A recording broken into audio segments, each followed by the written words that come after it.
Hello, welcome to Duncan Egg Bricks and to part, well, as you can probably tell by the title of this video, while this is going to be in my Hogwarts MOC series, I'm not going to give it an official part number, as it's not really an update on any particular part of the castle.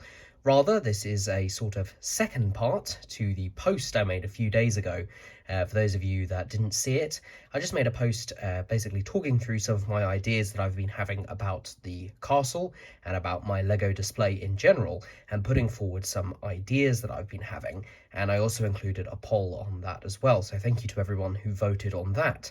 The answers were interesting, maybe a little surprising, but also mainly just validating, which has been really nice. So today I'm going to talk you through some of my ideas and what I think I've decided on as my plan going forward.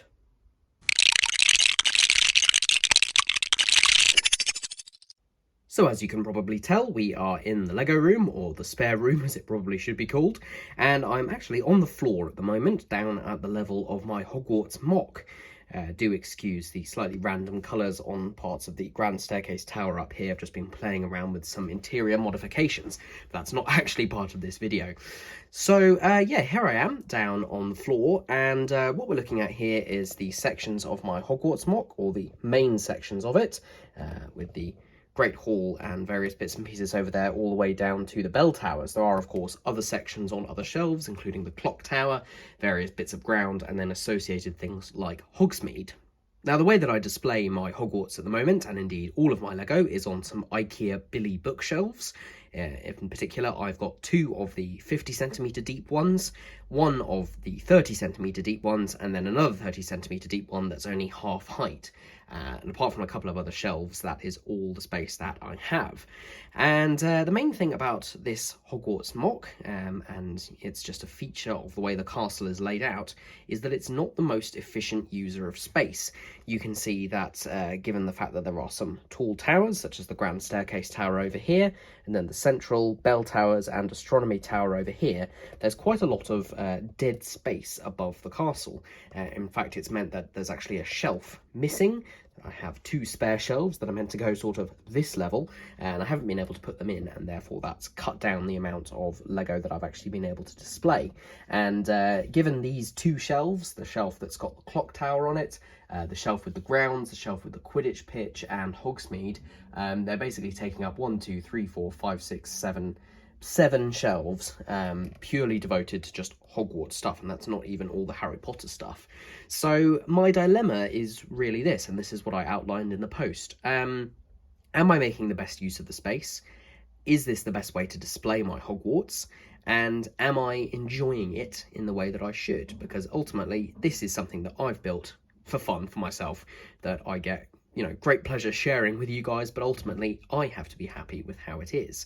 And the first thing that kind of made me consider making some changes was the change when we redid the spare room. For those of you who remember my previous setup, it was using IKEA Ivar shelves, which are actually 50cm deep and allow a little bit of overhang, which basically meant I was able to display this MOC a little bit more accurately. You may notice that the stone bridge is just there and the viaduct is at the wrong angle, and also over there the boathouse isn't actually sitting in the correct place. It should be just in front here, but because of the space there hasn't actually been able to be put there. It isn't quite as bad over on this side because it's a little bit simpler in terms of its shape. Just see my slippers there, but again, it's not exactly right. It tends to be quite shadowed, means that I can't actually see the interiors all that well. The reason actually that I moved it down to the floor was because I thought I might build up from the floor to actually support things like the boathouse, although now looking at it, I'm not as convinced that it's a good idea, partly because this is a guest bedroom. It does get used for people who come and stay, and I don't want people to be worried about knocking things over. And also, it just doesn't quite conform to my sense of neatness about the place. I want to make sure that things are nice and tidy. So in that post that I made a few days ago, I talked about the possibilities that I've been thinking of, and one of those is to essentially scrap the exterior of this castle that I've been working on for 3 years, and take the interiors that I've created and put them into the modular style that Hogwarts was made in by Lego over the last sort of 3 years, which ironically they've now just retired for a new version. And that uses 8x8 modules, or it's based on 8x8 grids, so there's 8x8, 8x16, and some 8x24 modules. And they're, stackable, swappable, and they make a lot more efficient use of space because of the fact that they are, square or rectangular, and that fits into a space like this, which is square or rectangular, which Hogwarts most definitely is not, especially this section. The other section, not so bad.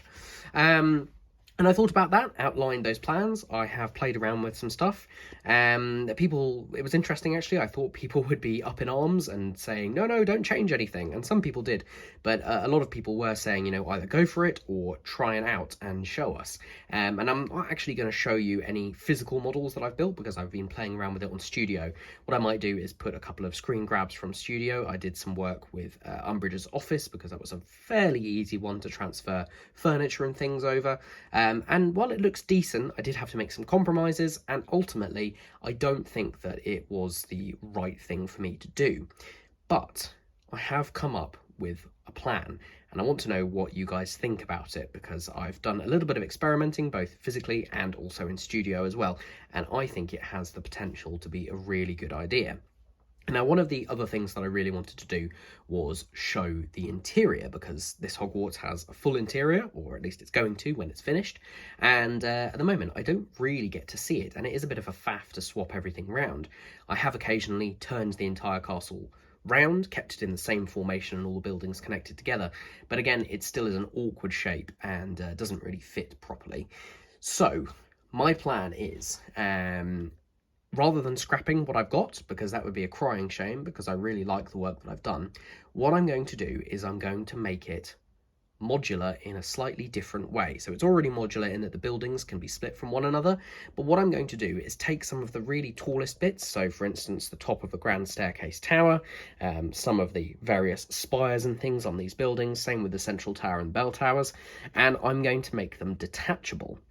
Now, I have thought about this before, particularly with the Grand Staircase Tower, but my issue with that was displaying it like this with the outside, where it's meant to look all complete. It did end up looking a bit weird when just the roof was cut off and was effectively on a separate shelf. But what I'm going to do is I'm going to make this adaptable. So when it's displayed here on the shelves in its kind of normal home, it's going to be displayed with the interiors showing. And by doing that, in my brain, I can rationalize the idea of moving things around to where they're not quote-unquote supposed to be, and therefore saving space and making things look better. And part of that is making it so that those taller bits can be detachable. So things like the turrets here will be detachable, the top of this spire, top of that tower spire over there, and that essentially means that I can then get another shelf in here, same over on this side, and fill up those shelves with essentially modules of Hogwarts. And I can exclude certain things that don't have interiors. So for instance, things like the viaduct, the stone bridge, that little joining building there, potentially the boathouse stairs, things like that. They can either be put away behind the modules here, or they can be put away in a box and, not thought about. But then when I want to actually put the castle together, it'll be super easy to reassemble, and I can either do that in here in the spare room. If I get some plywood or some melamine and lay it down on top of the bed, I can lay it out so I can have the full castle display, or potentially in the future I can take it to an exhibition or a Lego show, brick show, which I would really like to do at some point. I've not quite got the confidence to do that yet, and I want to complete a few other things before I do that, but I would really like to do that. So I'm going to show you a little bit of what my idea is, just very roughly, just by essentially breaking some parts of the castle apart. But hopefully it will give you an idea of what I mean and what I hope I'm going to be able to do in the future.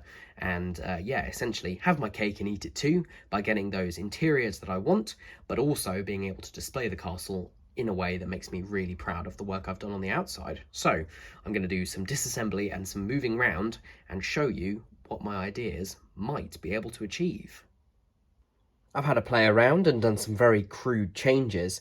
As you can see, I've taken the top off the grand staircase tower and then the various turrets and little pieces off the other buildings. And I have therefore been able to get in another shelf just there, which is how it's meant to be. So yeah, I think the concept works. Obviously it's a little odd at the moment because it's not been optimized for the function, so there is just a collection of random bits and pieces just down there on the floor.